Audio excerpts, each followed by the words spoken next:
Funding की तहकीकात का दायरा वसी। इलेक्शन कमीशन ने पीटीआई, नून लीग, पीपल्स पार्टी समेत 19 सियासी जमातों के सरबराहान को आज बुला लिया।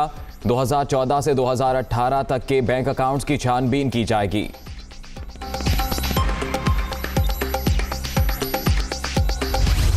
तीन चार लोग बैठ के अपने मनपसंद लोगों को सेनेट की टिकटें दें।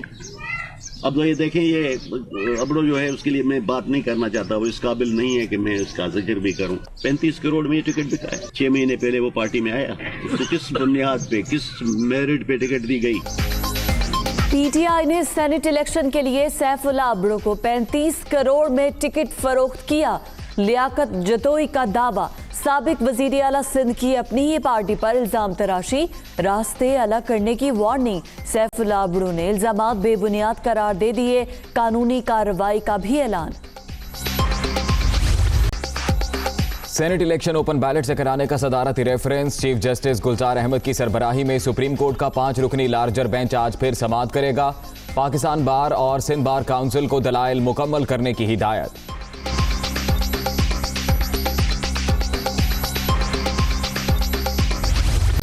NA 75 में गड़बड़ घोटाला, रिटर्निंग ऑफिसर की 14 पोलिंग स्टेशंस पर दोबारा वोटिंग की सिफारिश। नून लीग का पूरे हल्के में दोबारा इंतखाबात का मुतालबा। इलेक्शन कमीशन की पीटीआई को आज दस्तावेजात जमा कराने की हिदायत। केस की कल फिर समाअत होगी। NA 75 के वाकयात के बावजूद हालिया ज़िमनी इलेक्शन 2018 के आम इंतखाबात से बेहतर थे। फाफिन की शफाफियत की राह में हायल, सरकारी अफसरान को सख्त सजाओं की तजवीज़। पोलिंग स्टेशन के बाहर इंतजामी अमूर में बेहतरी पर जोर।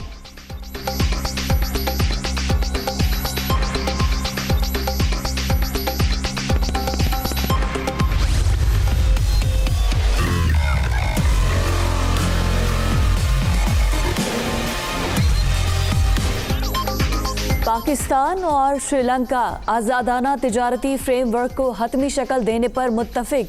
सरमायाकारी, सेहत, तालीम और ज़रई शोबों में ताउन के फ़रोग पर भी इत्तफाक। वफूद की सतह पर भी मुज़ाकरात, कई याददाश्तों पर दस्तखत, एलामिया जारी। श्रीलंका पाकिस्तान दोस्ती जिंदाबाद का नारा। वजीर आजम इमरान खान को खुशामदीद। दौरे से बाहमी ताल्लुकात के फ़रोग का यकीन। महिंदा राजापाक्से का उर्दू में ट्वीट। श्रीलंकन वजीर आजम की मेहमान नवाजी से भरपूर लुत्फ उठाया। इमरान खान खुश।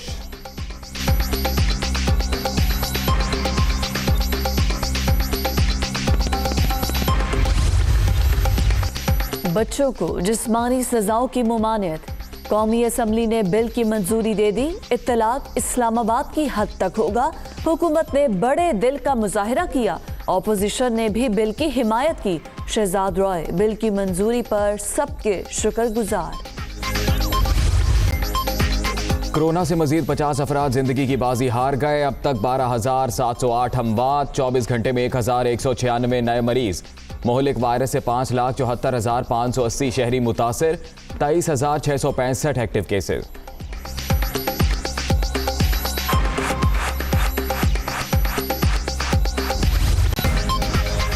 अस्सलामुअलैकुम, आप देख रहे हैं दुनिया न्यूज़। मैं हूं मोहम्मद अजीम और मैं हूं आपके साथ फिजा रियाज। हेडलाइंस आपने जानी, खबरों की तफसीलात इस ब्रेक के बाद। बुलेटिन का आगाज करते हैं अहम खबर से। ममनुआ और गैर मुल्की फंडिंग की तहकीकात का दायरा वसी कर दिया गया। इलेक्शन कमीशन ने 19 सियासी जमातों के सरबराहान को आज बुला लिया है। पाकिस्तान तहरीक इंसाफ, नून लीग और पीपल्स पार्टी के सरबराहान को भी बुलाया गया है। 2014 से 2018 तक के बैंक अकाउंट्स की छानबीन की जाएगी। ममनुआ और गैर मुल्की फंडिंग की तहकीकात का दायरा कार वसी कर दिया गया है। इलेक्शन कमीशन की जानिब से आज 19 सियासी जमातों के सरबराहान को बुला लिया है, जिनमें सर फहरिस्त पीटीआई, नून लीग और पीपल्स पार्टी के सरबराहान हैं। इनको बुलाया गया है आज इलेक्शन कमीशन की जानिब से और इनसे 2014 से लेकर 2018 तक के जितने भी बैंक अकाउंट्स हैं उन सब की छानबीन की जाएगी, जो भी बैंक अकाउंट्स इनके नाम पर हैं। पीटीआई और एमकेएम रहनुमाओं की सेनेट इलेक्शन में नाअहली सैफुल्लाह अब्दो और रऊफ सिद्दीकी ने इलेक्शन ट्रिब्यूनल का फैसला चैलेंज कर दिया। इलेक्शन ट्रिब्यूनल ने दोनों की दरख्वास्तें समाअत के लिए मुकर्रर कर ली है। सैफुल्लाह अब्दो ने कहा कि इलेक्शन ट्रिब्यूनल ने हकायक को नजरअंदाज किया, जबकि रऊफ सिद्दीकी का ये मौक़िफ़ है कि सेनेट इलेक्शन लड़ने की इजाज़त दी जाए। इस सारे मामले पर तफसीलात जानेंगे। लियाकत राना हमारे साथ मौजूद हैं। लियाकत, बताइएगा। देखें, इलेक्शन कमीशन ने पाकिस्तान तहरीक इंसाफ के टेक्नोक्रेट नशिस्त के उम्मीदवार सैफुल्लाह अब्दो के कागजात नामजदगी मंजूर किए थे, जिसके खिलाफ इलेक्शन ट्रिब्यूनल में पाकिस्तान पीपल्स पार्टी के रहनुमाओं ने दरखास्त दायर की, जिस पर इलेक्शन ट्रिब्यूनल ने गुज़िश्ता रोज सैफुल्लाह अब्दो के कागजात नामजदगी की जो मंजूरी थी उसका फैसला कलअदम करार दे दिया। सैफुल्लाह अब्दो ने सिंध हाई कोर्ट में इस फैसले को, इलेक्शन ट्रिब्यूनल के फैसले को चैलेंज कर दिया, जिसमें ये मौक़िफ़ इख्तियार किया गया है कि वो टेक्नोक्रेट की नशिस्त की जो रिक्वायरमेंट होती है उस पर पूरा उतरते हैं, तमाम उसके जो उनके लवाजमात हैं उसको पूरा करते हैं। लिहाजा इलेक्शन ट्रिब्यूनल का फैसला गैर कानूनी गैर आईनी है, उसको कलअदम करार दिया जाए और सैफुल्लाह अब्दो को इलेक्शन में हिस्सा लेने की इजाजत दी जाए। जबकि रऊफ सिद्दीकी की जो कागजात नामजदगी थे वो Sindh high court election commission ने मुस्तरद किए थे, उन्होंने उसके खिलाफ अपील फाइल की, वो भी रिजेक्ट हो गई। आज उन्होंने इस इलेक्शन ट्रिब्यूनल के फैसले को सिंध हाई कोर्ट में चैलेंज किया है और उसमें मौक़िफ़ इख्तियार किया गया है। वो PhD है, इसलिए ये कहना कि वो 16 साल की जो तालीम है, मास्टर होना, उसकी रिक्वायरमेंट पूरी नहीं करते, वो गलत है। लिहाजा उन्हें इलेक्शन में हिस्सा लेने की इजाजत दी जाए। सिंध हाई कोर्ट ने दोनों दरखास्तों को समाअत के लिए मंजूर कर लिया है और तवक्को है कि कुछ देर के बाद दोनों दरखास्तों की समाअत होगी। बहुत शुक्रिया आपका लियाकत राना। पीटीआई रहनुमा लियाकत जतोई ने इल्ज़ाम लगाया है कि तहरीक इंसाफ ने सैफुल्लाह अब्दो को सेनेट का टिकट 35 करोड़ रुपए में बेचा। मरकजी रहनुमाओं को नजरअंदाज करके फैसले गवर्नर हाउस सिंध में हो रहे हैं, जबकि सैफुल्लाह अब्दो ने इल्जामात पर कानूनी नोटिस भिजवा दिया। कहते हैं लियाकत जतोई ने बेहुदा इल्जाम लगाए हैं, अदालत में साबित करें। 4 लोग बैठ के अपने मनपसंद लोगों को सेनेट की टिकटें दें। अब तो ये देखें, ये अब्दो जो है उसके लिए मैं बात नहीं करना चाहता, वो इस काबिल नहीं है कि मैं इसका जिक्र भी करूं, लेकिन आपने सवाल किया है तो मैं जवाब देना चाहता हूं। 35 करोड़ में ये टिकट बिका है। 6 महीने पहले वो पार्टी में आया, उसको किस बुनियाद पे, किस मेरिट पे टिकट दी गई? लियाकत जतोई खान बहादुर साहब का CM ने प्रेस कॉन्फ्रेंस करके बड़े बेहुदा इल्जाम लगाए हैं। जल्दी आप और हमारी मुलाकात होगी हाई कोर्ट में। डिफेमेशन में केस करूंगा आप पे और आपको बताऊंगा कि मैं मिडिल क्लास का आदमी हूं। आपने जो बेहुदा इल्जाम लगाए हैं तो ये आपको साबित करना पड़ेगा।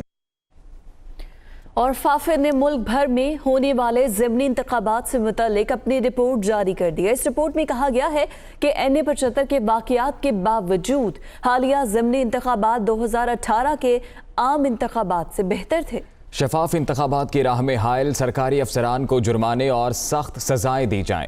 मुल्क भर में 16 से 21 फरवरी तक ज़िमनी इंतखाबात, फाफिन कप पोलिंग और गिनती के अमल में बेहतरी पर इजहार इत्मीनान। NA-75 के वाक़यात के बावजूद हालिया ज़िमनी इंतखाबात 2018 के आम इंतखाबात से बेहतर करार। फाफिन रिपोर्ट के मुताबिक ज़िमनी इंतखाबात के दौरान 8 हल्कों में वोटों की गिनती के अमल में कोई खिलाफ वर्जी देखने में नहीं आई। ताहम NA-75 में वोटों की गिनती के दौरान बेज़ाब्तियाँ देखने में आई। NA-75 में पोलिंग स्टेशन के बाहर इंतजामी उमूर में बेहतरी की जरूरत है। इलेक्शन कमीशन ताखीर से नताइज मिलने वाले पोलिंग स्टेशनों पर दोबारा इंतखाबात करा सकता है। 71 पोलिंग स्टेशन के करीब पार्टी कैंप लगाने की इजाज़त ज़ाब्ता इखलाक की खिलाफ वर्जी है। फाफिन का कहना है कि इंतखाबात के दौरान एक कमरे में मुतअद्दिद पोलिंग बूथ कायम किए गए, जिससे गैर जरूरी रश हुआ। कोरोना SOPs की खिलाफ वर्जियाँ भी देखने में आई। फाफिन ने तजवीज़ किया कि शफाफ इंतखाबात की राह में हायल सरकारी अफसरान को जुर्माने और सख्त सजाएं दी जाएं। और अब वज़ीर आज़म के दौरान श्रीलंका का जिक्र करते हैं। वज़ीर आज़म इमरान खान ने श्रीलंकन हम मनसब से 1-on-1 मुलाकात की। दोनों ममालिक ने आज़ाद तिजारती फ्रेमवर्क, दिफाई ताउन समेत मुख्तलिफ शोबों में ताउन के फ़रोग़ पर इत्तफ़ाक़ किया। वज़ीर आज़म का कहना था कि जनूबी एशिया में तनाज़ात को बातचीत के जरिए हल किया जाए। श्रीलंका CPEC के जरिए वस्ती एशिया तक रसाई हासिल कर सकता है। राजापक्से को दौरे पाकिस्तान की दावत भी दी। आज़म इमरान खान का दौरा श्रीलंका कोलंबो में श्रीलंकन हम मनसब से 1-on-1 मुलाकात। पाकिस्तान और श्रीलंका के दरमियान तिजारत, सरमायाकारी, दिफा, मजहबी सयाहत समेत मुख्तलिफ शोबों में ताउन के फ़रोग़ पर इत्तफ़ाक़। वज़ीर आज़म इमरान खान ने जनूबी एशिया में तनाज़ात को बातचीत के जरिए हल करने पर जोर दिया। मुश्तरका प्रेस कॉन्फ्रेंस में वज़ीर आज़म का कहना था कि श्रीलंका CPEC के जरिए वस्त एशिया तक रसाई हासिल कर सकता है। CPEC is one of its flagship program. Sri Lanka can benefit from Pakistan's connectivity in the future right up to Central Asia. Pakistan suffered 10 years of the worst kind of terrorism where we lost 70,000 people. We share that common problem, and now we have faced another problem, which is the coronavirus. So we have discussed how we can jointly work on the poor countries from getting debt relief. राजापक्से ने अपने मुल्क में दहशतगर्द तंजीमों को कुचलने में ताउन पर पाकिस्तान का एक बार फिर शुक्रिया अदा किया। We are grateful for their steadfast support, particularly during my presidency when we had to fight a dangerous terrorist organization that was fully neutralized in May 2009.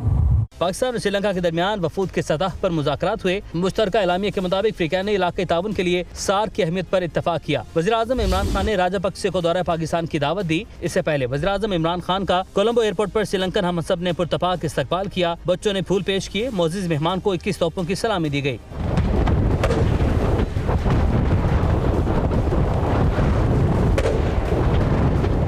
वज़ीर-ए-आज़म ने गार्ड ऑफ ऑनर का मुआयना किया। और पाक फ़ज़ाइया के सरबराह मुजाहिद अनवर खान ने कहा है कि जंग में दुश्मन पर बालादस्ती के लिए फ़ज़ाइया अहम किरदार अदा करती है। 2047 तक पाक फ़ज़ाइया नेक्स्ट जनरेशन एयरफोर्स बन चुकी होगी। नए तैयारे खरीदने के साथ साथ 2022 के शुरू तक JF थंडर 3rd ब्लॉक भी फ़ज़ाइया का हिस्सा बन चुका होगा। इसी साल नया एयर डिफेंस सिस्टम भी मिल जाएगा। तफसीलात के लिए देखिए ये रिपोर्ट।